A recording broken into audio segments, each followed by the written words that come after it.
Guys, for today's video, meron tayong updated news about mga online lending app na tinatag ni SEC na sinasabi niyang unregistered. So for today's video, i-share ko sa inyo kung ano-ano ba tong mga online lending apps na to and website na sinasabi ni SEC na illegal at unregistered. In addition, sabi ni SEC, pinaplan na daw nila na i-lift yung moratorium about accepting new online lending apps. Totoo kaya to? Well, yan ang pag-uusapan natin today. So samahan niyo ako, sit back and let's discuss coming right up.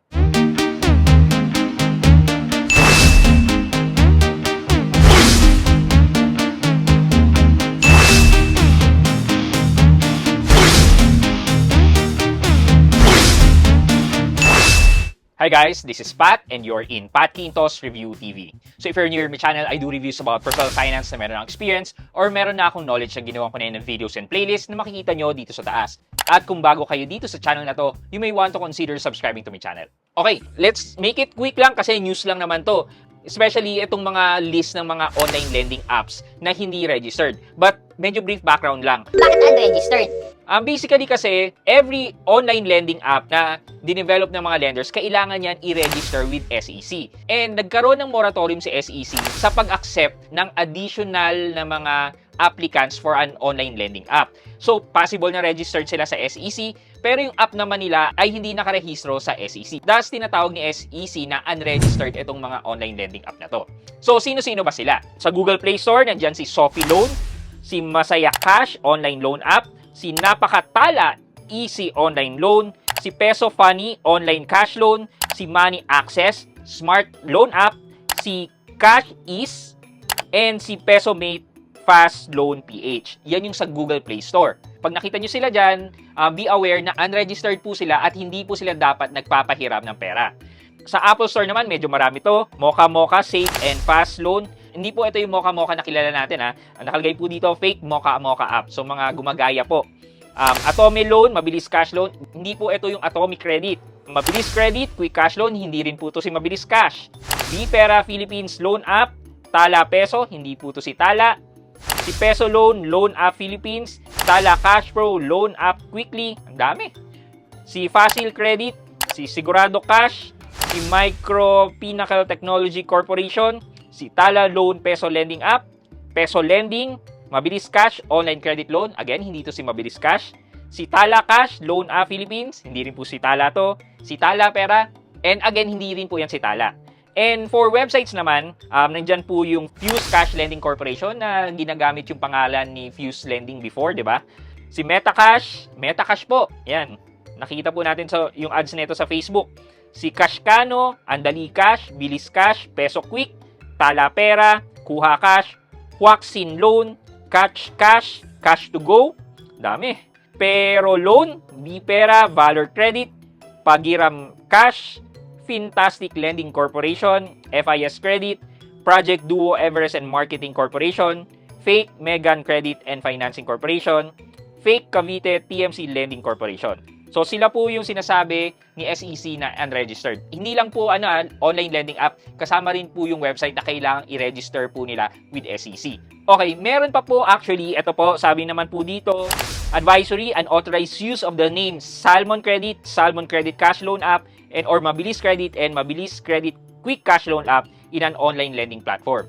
So ito naman po, sinasabi ni SEC na itong mga sinabi natin ay kinokopya or ginagamit yung pangalan ng mga legit na online lending platforms natin. So ito po siya, yung Salmon Credit. Yan, hindi naman po ito yung Salmon natin, di ba? Color orange po yung Salmon natin. And then Mabilis Credit, hindi rin po yan yung Mabilis Cash natin. So take note of them, especially if you want to verify kung sila ba yung legit app, try to check kung sino po yung nagpa-finance. Bali si Salmon, pa-finance yan ay si Sunprime.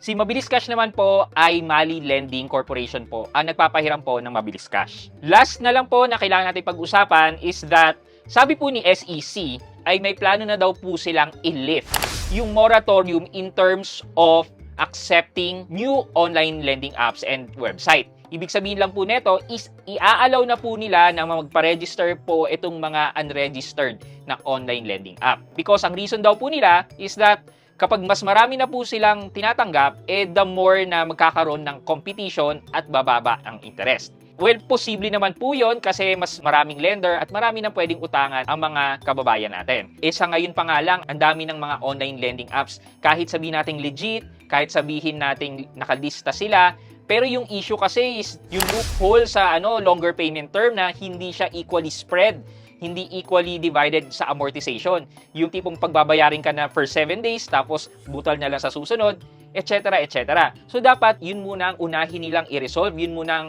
unahin nilang i-regulate before silang mag-accept ng mga dagdag na online lending app.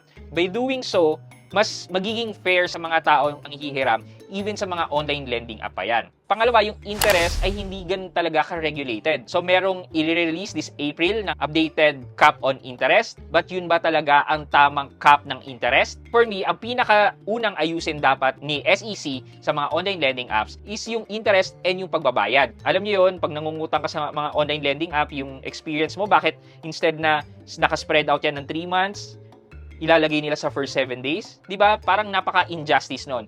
And at the same time, babayaran mo na nga ng within 7 days, sobrang taas pa ng interest. Tapos sasabihin nila 90 days to 120 days. Di ba? Panloloko kasi yung ginagawa nila. If you want to read the full article, nandyan na lang po sa comment section sa baba yung links ng pinagkuhanan ko ng listahan ng SEC ng mga unrecorded online lending platforms, yung advisory niya about sa paggamit ng Salmon and Mabilis Cash, and lastly, yung news article about the lifting ng moratorium.